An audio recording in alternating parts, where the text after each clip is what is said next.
Before I begin anything, I have some morbid humor I think all of you should actually see for yourself. I'll have the picture on the screen.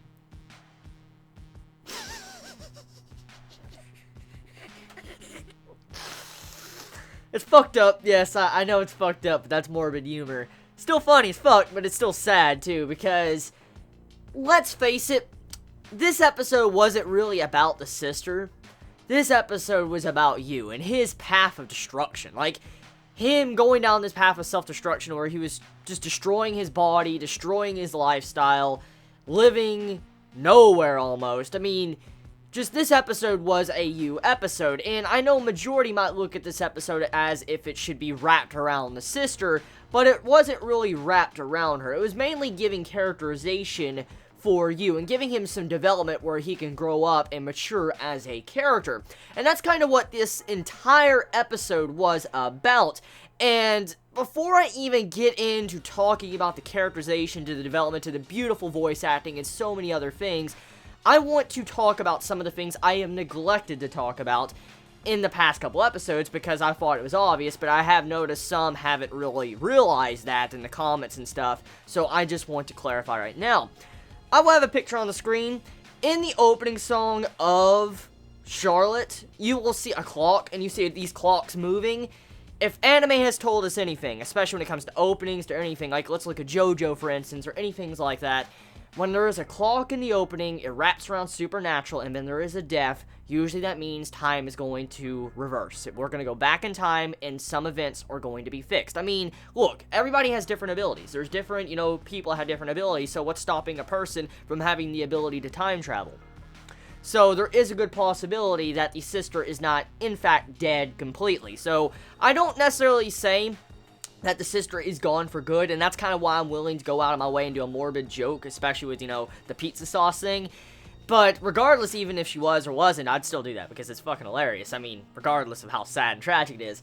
But I think she will come back, so I don't really feel sadness for the sister. I mainly feel bad for you as the character. Since he has been one of our main spotlights throughout the series, I mainly care more about him than anyone else in the series, especially the sister. I mean, the sister was cool, she had a cute voice actor, she got annoying in some ways, especially in certain episodes, but I didn't know her as much as I should. And so with her death, I know it's sad, but I'm not really that attached to her like I am with you, because getting to see how you has developed, especially from the first episode, and then what he did in this episode, it's fucking crazy.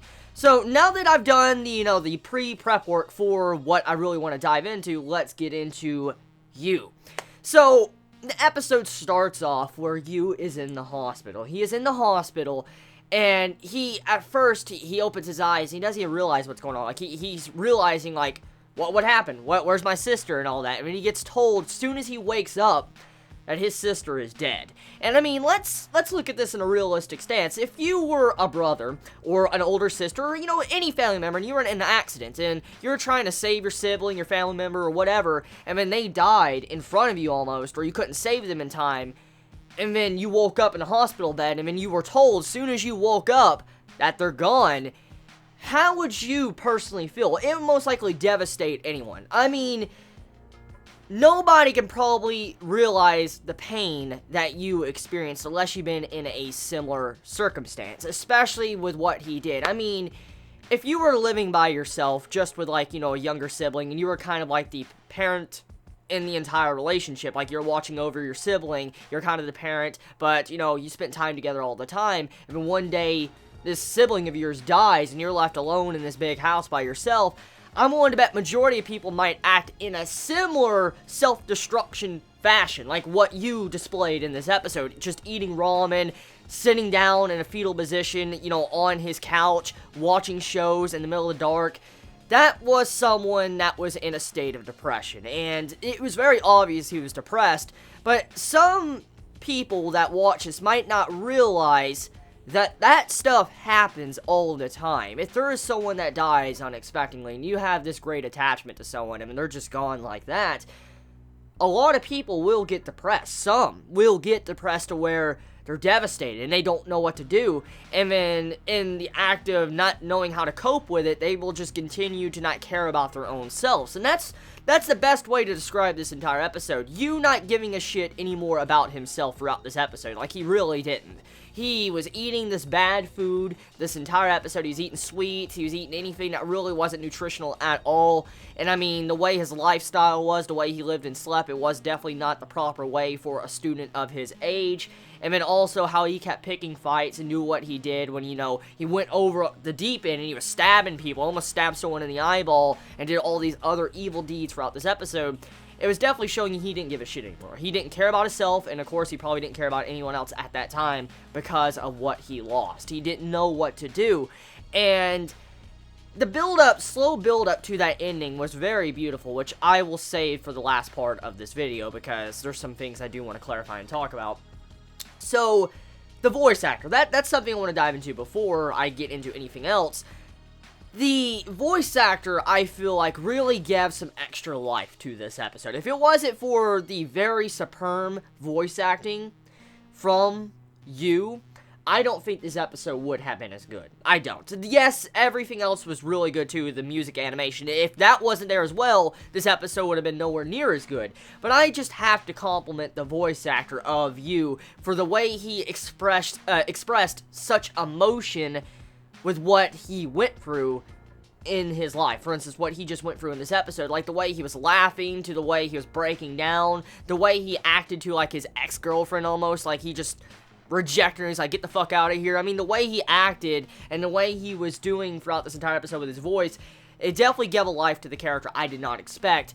And it was definitely like I could feel the emotions in the voice actor when he was speaking. And it's a rarity to see something like that, especially from a voice actor, when you can feel the emotions behind the voice. It's been a long time since I have felt like that from a voice actor that makes me feel the emotions in their voice. It's like they're really diving into that character and connecting with that character, because there is some actors in different parts of the world that really get into their characters to where they feel like they are their character, and I feel like that's what the voice actor of you was getting into. Like, he felt like he was you the way he was acting in the episode. Now, enough of that. Next things I want to talk about, the entire event with seeing how at the end the pizza sauce had so much correlation with why the little sister was using it in the first place is definitely something I don't think majority of us really expected to that extent. Maybe somewhat, but I didn't expect it to be used like it did. We come to find out that the pizza sauce was like something that was passed down to them, the children, from their mother. And you used to like that a lot in the past before they, lost their parents and stuff. And then the sister continued to use that pizza sauce, that special sauce, to be able to just encourage her brother to be happy. And to see how it slowly built up into that, and then we found out, like, it was the pizza sauce that brought him back.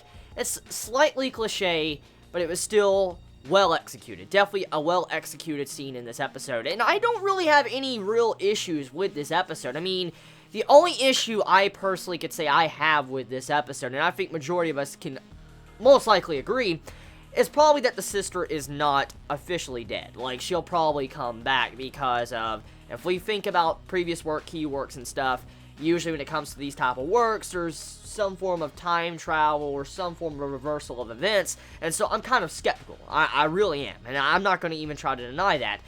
But if she does stay dead, oh yeah, I will award points to this series if she does stay dead and doesn't come back in some way. And that's just a false, misleading opening song with the time, like, clock. So that's my thoughts, and that's my review of Charlotte this week.